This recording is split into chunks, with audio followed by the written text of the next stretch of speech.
White വൈകിട്ടല്ലേ ചിലപ്പോ താഴ്ത്തി. Okay, അപ്പോ നിങ്ങളുടെ മറ്റു സാധനം മാലയിൽ ഓൾറെഡി നമ്മളെ സ്പൈയാക്കി വിട്ടിരിക്കുക. അപ്പോ കല്യാണം കഴിഞ്ഞിരിക്കാൻ എന്താ ശരിക്കും പറയാനുള്ളത്? എന്താ പറയാ, സന്തോഷം എന്ന് പറഞ്ഞു കഴിഞ്ഞാല് നല്ല സന്തോഷം ഉണ്ട്. എന്ന് വെച്ചാല് കുറച്ച് ഇറങ്ങാൻ നേരത്തൊക്കെ ഉള്ള ഒരു ടെൻഷനൊക്കെ ഉണ്ടായിരുന്നു, അതൊന്ന് മാറി കിട്ടി. ഇപ്പൊ നമ്മളൊന്ന് ഫ്രീ ആയിട്ടുണ്ട് അല്ലേ. എന്താ പറയാ, നല്ലൊരു മുഹൂർത്തം എന്ന് വെച്ചാല് ഗുരുവായൂരപ്പന്റെ മുമ്പിൽ വെച്ചിട്ട് ഞങ്ങൾക്ക് ആ താലി ചേർത്താൻ വേണ്ടി സാധിച്ചു. സന്തോഷമുള്ളത്.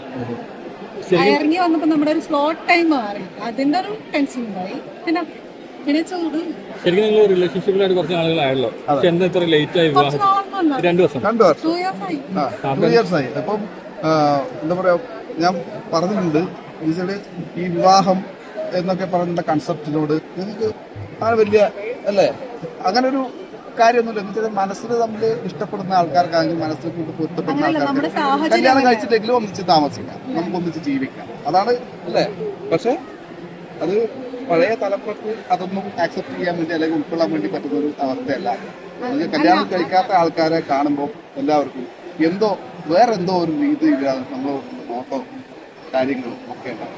പിന്നെ അത് മാത്രമല്ല 2 വർഷം കൊണ്ട് നമ്മൾ പരസ്പരം മനസ്സിലാക്കി ഇത് നമുക്ക് മുന്നോട്ട് പോകാൻ വേണ്ടി സാധിക്കും എന്ന് നമ്മൾ തിരിച്ചറിഞ്ഞെടുത്താണ് ഞങ്ങൾ താലി കിട്ടാൻ വേണ്ടി ബിഗ് ബോസ്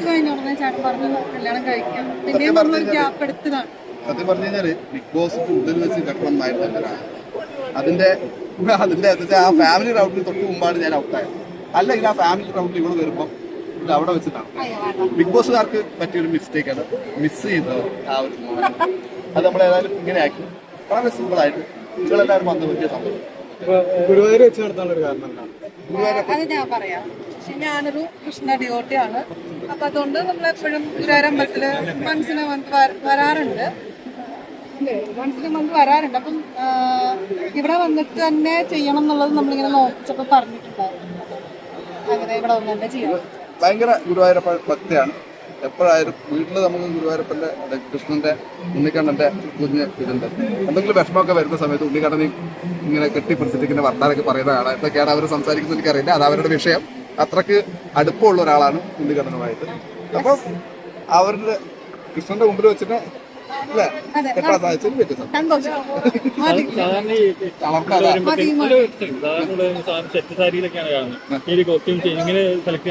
പ്രത്യേകിച്ച് കാര്യങ്ങളൊന്നും നമ്മുടെ കംഫർട്ടായിട്ടുള്ളതേ ഉള്ളൂ, അത്രേ ഉള്ളൂ.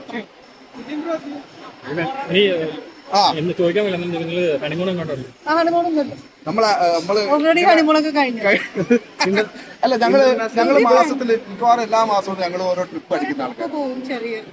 നല്ല ട്രിപ്പുകൾ, നമ്മൾ പുതിയ പുതിയ ഷോപ്പ് ട്രിപ്പുകൾ ഇതൊക്കെ പോകുന്ന ആൾക്കാരാണ്. പിന്നെ ഞങ്ങൾക്ക് വലിയൊരു താങ്ക്സ് പറയാനുള്ളത് അമോറ വെഡിങ്. ഇവര് ഞങ്ങളുടെ എന്താ പറയാ പ്രീ വെഡിങ് മുതൽ ഇപ്പൊ വെഡിങ് മുതൽ ബാക്കി എല്ലാ കാര്യങ്ങളും ഇവര് ഈ പിള്ളേർ ഗംഭീരമായിട്ട് വന്ന് ചെയ്തു തന്നെ ഭയങ്കര സന്തോഷമായിട്ട്. രാവിലെ മുതൽ ഇവര് ഉറക്കം ഒഴിഞ്ഞിട്ട് വേറൊരു വർക്ക് കഴിഞ്ഞിട്ട് രാത്രിക്ക് അല്ലേ വന്നിട്ട് വലിയ സന്തോഷമായി. ഇനി വേറെ അധികം പറയാനൊന്നുമില്ല. നിങ്ങളത് പോരുന്നത് സദ്യ കഴിച്ചിട്ട് പോകാൻ പാടില്ല. ഓക്കെ, സദ്യ ഉണ്ട്, എല്ലാവർക്കും ഉള്ള സദ്യ ഉണ്ട്. വേണ്ടിയാണ് പടയെടുത്ത് വെച്ചാൽ അതാണ്. ഇങ്ങനെ നിങ്ങൾക്ക് പരിചയമില്ല, അതുകൊണ്ടാട്ടോ. എനിക്ക് പിന്നെ എത്ര നേരമാണ് നിന്ന് സംസാരിക്കാൻ പറ്റും. ഓക്കേടാ, പോരെ? ഓക്കെ അല്ലേ? ഓക്കെ, എല്ലാവരും ഉണ്ടല്ലോ. നിനക്ക് ഇല്ല ഇപ്പൊ നമ്മളെ നീലക്കുണ്ട് വയറിലായ പയ്യനെ അതില്ല.